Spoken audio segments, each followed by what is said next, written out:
তোমরা সিলেটকে বাঁচাও, রংপুরকে বাঁচাও এবং চট্টগ্রামকে বাঁচাও দাদা। আপনার আর ব্রাহ্মণবাড়িয়া লাগে না দাদা? ব্রাহ্মণবাড়িয়া লাগলে কোয়েন কলজা থেড়াম থাকলে আমরা বাউনবাড়ির যে বেড়াইতে দুইটি এলে কাজে লেগে মানুষ মেরলা। আর আপনারা যখন দেশ নিতেন গাইবেন সার্বভৌমত্বের রক্ষার লাগে কিতা করবো আপনার আইডিয়া আসেনি? টেড়া দিয়া ফার দিয়া বিসি দুইটা দুই সাইডে লে দেবো, একদম লক করে লাইব। আর আমরা বাউনবাড়ি অর্ধেক ফলাফল করলাম ফুবি তাহে আপনার বর্ডারের সাইডে আহরা গাজীর বাজার একজনে বইয়া মনে করেন যে কাশির সুধা বাবা চাচা হগল তান রেহা লাগিয়ে গেলে গাই তা কাইচে রিসি করলাম ধরে লেবো গেলাম ফানজাদা। মৌলবাদীরা তিরিং বিরিং পুরুং পুরিং করে লাফালাফি করছে। এই যে এই দাদা হইলো আরেক নিউজ মারানির ফুত। মানে সারা দিন ওই মুহূর্তে যেটা এই দুই নিউজ পড়তেই তাহে। তো দাদা আপনি নিউজ পড়ার স্টাইল এমন কি লিখা? আপনি কি আগের জন্মে সুলকানির মলম বিক্রেতা ছিলেন? তোমার নাম আমার নাম সিলেট, রংপুর, চট্টগ্রাম। আপনি মানুষের নাম চিন্তা করে আর লাভ নাই, আপনার নিজের নাম কি তা? এ কিও ভাই দাদার নামটা কি তো একটু বাসায় দেন তো স্ক্রিনে। কি লেখা? ময়ূখ রঞ্জন ঘোষ। না না, নামটা তো একটু ভুল হইছে। আপনার নিউজ পড়ার স্টাইল আর আবল তাবল গাওনে কি বুঝা জানেননি? আপনার নাম দেওয়ানোর দরকার ময়ূখ রঞ্জন ঘোষের জায়গায় মুরুক্ষ রঞ্জন ঘোষ।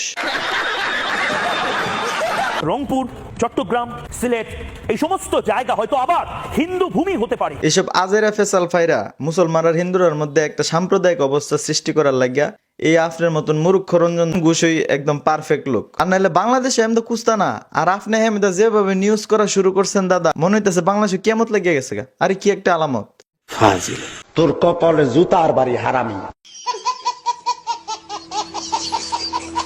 বাংলাদেশেরও একটা চিকেন স্নেক আছে, অর্থাৎ একটা মুরগির গলার মতন একটা অঞ্চল আছে যেটা যদি মট করে ভেঙে দেওয়া হয় বা ভারতীয় সেনা নেমে পড়ে।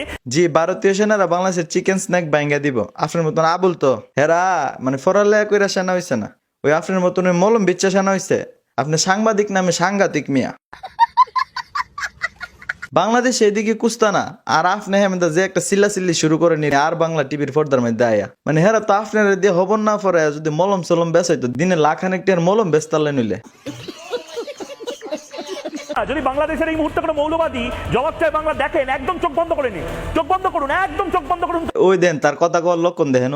মানে ভারতের মানুষের প্রতি তো বা ভারতের প্রতি তো আমরা কোনো বিদ্বেষ নাই। আমার পার্সোনাল বিদ্বেষ হইল এই যে মুরুক্ষ রঞ্জন ঘোষের প্রতি। মানে কথার লক্ষণ দেখছেন নি? ভারতের কাছে আকুল আবেদন, ওনার একটু আপনার একটু আগরতলার সাইড দিয়ে বাংলাদেশে ঢোয়াই দেন না, ব্রাহ্মণবাড়িয়ার দিকে 2-3টা টেড়া একখানো কইরা আমরা বাউনবাড়িয়া বেড়াতে পিছনে গুজ্জা দিল হইলে যাতে কথা না বাইর। ফেনী যদি দখল হয়ে যায় চট্টগ্রাম কিন্তু স্বাধীন হয়ে যেতে পারে। ওইও তার কথা শুনেন, ফেনী দখল করে লেব ভারতের সরকার তারে কইছে। এমন একটা ভাব লইতেছে যেমন মোদির পরিবারের লগে তার সোয়ালের নাস্তা করে আর হাইনজালা বাথা। আপনার লাগে একটা ভালো উপদেশ দাদা, নিউজ টিউজ বাদ দিয়া আপনি এক কাজ করেন, আমরা বাউনবাড়িয়া আয়েন, আপনার স্টেশনে একটা মলম বেচার জায়গা করে দিব না।